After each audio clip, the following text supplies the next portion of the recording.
आज Lahore high court में MD cat test के हवाला से 7वीं पेशी थी और आज एक दफ़ा फिर जो है वो वक्फे से पहले दलाइल हुए और वक्फे के बाद तमाम पार्टीज़ की तरफ से, हमारी तरफ से भी दलाइल मुकम्मल होने के बाद जो फ़ैसला है वो महफूज हो गया है। यानी कि जजमेंट जो है वो रिज़र्व हो गई है और जजमेंट अब अनाउंस होगी। इसमें जितने भी दिन कोर्ट ले सकती है, 2 दिन लग सकते हैं, 3 दिन लग सकते हैं। जो इम्पॉर्टेंट पॉइंट्स थे जो अदालत के सामने रखे गए सेक्शन 18 के हवाला से कि वो सेल्फ स्पीकिंग सेक्शन है और उसको मज़ीद इंटरप्रेट इसी अंदाज में किया जा सकता है कि एक ही टेस्ट होना चाहिए, single national MDCAT test. और इसके जवाब में पीएमसी के पास कुछ नहीं था, मासवा ये कि वो दो जजमेंट्स लेके आए थे। एक सिंध हाई कोर्ट कराची की जजमेंट थी जो उन्होंने पेश की, जिसमें उन्होंने कहा कि लास्ट टाइम 2 टेस्ट हुए थे, और दूसरी जजमेंट एक लाहौर हाई कोर्ट की पेश की। उन्होंने कहा कि तब भी स्टूडेंट्स ने चैलेंज नहीं किया था, वो टेस्ट पहले चैलेंज किया जाना चाहिए था, बाद में चैलेंज किया, तो लिहाजा ये 2 जजमेंट उनको सपोर्ट करती हैं। हमने इन दोनों जजमेंट्स को जो उन्होंने पेश की, हमने उनको बताया अदालत में कि ये जजमेंट हमें इफ़ेक्ट नहीं करती। उसकी वजह ये है कि जो सिंध हाई कोर्ट का जजमेंट है वो जजमेंट भी ये कहता है कि एक टेस्ट होना चाहिए, लेकिन सिर्फ़ और सिर्फ जो 2 टेस्ट हुए थे उसकी बुनियाद कोविड पॉजिटिव था और नॉन कोविड स्टूडेंट्स थे। यानी कि जो कोविड पॉजिटिव थे उनको कोविड नॉन कोविड के साथ नहीं बिठाया जा सकता था। इस बुनियाद के ऊपर उनका एग्ज़ाम अलग किया गया, लिहाजा वो जजमेंट हमें इफ़ेक्ट नहीं करती। जो लाहौर हाई कोर्ट की जजमेंट थी वो 30% कोटा चैलेंज हुआ था, तब जब प्रीवियसली पीएमडीसी एग्ज़ाम लेती थी। पुरानी जजमेंट है वो हमें इफ़ेक्ट नहीं करती क्योंकि ये एक्ट ही 2020 में आया है, लिहाजा ये दोनों जजमेंट हमें इफ़ेक्ट नहीं करती। हमारी किसी बात का भी जवाब कि जो रेगुलेशन है सेक्शन 18 की तो वायलेशन हुई, उसके बाद नंबर 2 टेस्ट हमें प्रैक्टिस कोई नहीं करवाया गया जो पार्ट ऑफ फी करवाना था।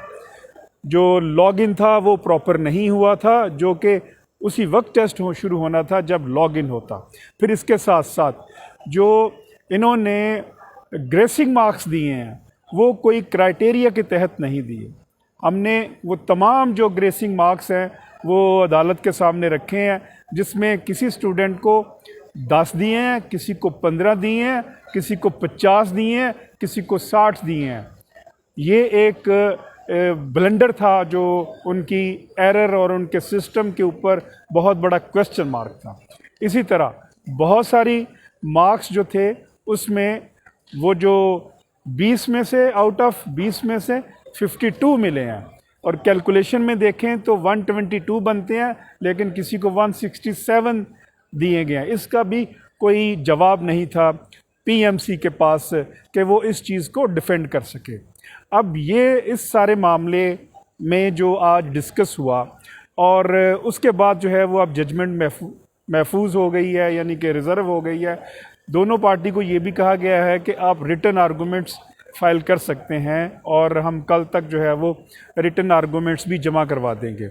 ये क्वेश्चन कि जो प्रीवियस डेट ऑफ हेयरिंग पे हुआ था कि चूँकि पटिशनर कम आए हैं अदालत के अंदर, और ये अगर 1,92,000 समथिंग स्टूडेंट्स का मामला है तो वो तमाम स्टूडेंट्स क्यों नहीं आए, इसका भी हमने हल निकाला है। और हमने वो लॉ पेश किया है कि अगर ग्रीवेंस कॉमन हो और सिर्फ वही स्टूडेंट्स अदालत में आए, या कोई भी पटिशनर है, अगर 10 पटिशनर अदालत में आए लेकिन ग्रीवेंस वो कॉमन ग्रीवेंस उनका है जो 1 लाख बाहर हैं, ग्रीवेंस अगर कॉमन है तो फिर जो अदालत है वो कॉम्पिटेंट है ये डिसाइड करने की कि कॉमन ग्रीवेंस की बुनियाद के ऊपर वो जो जजमेंट देगी वो उन स्टूडेंट्स को भी हक दिलाएगी जो अदालत में नहीं आए।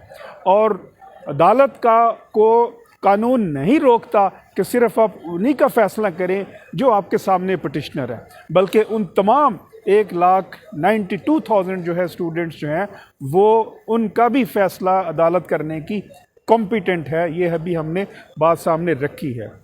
डिस्क्रिमिनेशन की बात हुई कि वो जो क्लियर कर चुके हैं एमडी कैट एग्ज़ाम जो है, क्या रिकंडक्ट का अगर ऑर्डर होता है तो फिर क्या उनके हकूक़ मुतासर होंगे, उसमें भी हमने सबमिट किया है कि उनको भी एक्सेप्शन दे दी जाए कि वो स्टूडेंट्स जो ऑलरेडी क्लियर कर चुके हैं उनके पास ऑप्शन है कि अगर वो दोबारा एमडी कैट में बैठना चाहें तो फेयर इनफ, और अगर नहीं जाना चाहते तो फिर भी उनकी मर्ज़ी है, उनकी ऑप्शन। इस तरह किसी के साथ डिस्क्रिमिनेशन नहीं होगी। और कंप्लेंट्स हमने जो स्टूडेंट्स हमारे पास आए, जो हमने पोर्टल के ऊपर जो कंप्लेंट्स फाइल की, हमने जो ईमेल की, हमने जो गूगल कंप्लेंट में कंप्लेंट की, ये तमाम मिला के तकरीबन 25,000 के करीब जो स्टूडेंट्स हैं जिनकी बाकायदा कंप्लेंट्स आई हैं, वो 25,000 स्टूडेंट्स का भी हमने डाटा जो है वो कोर्ट में सबमिट किया है।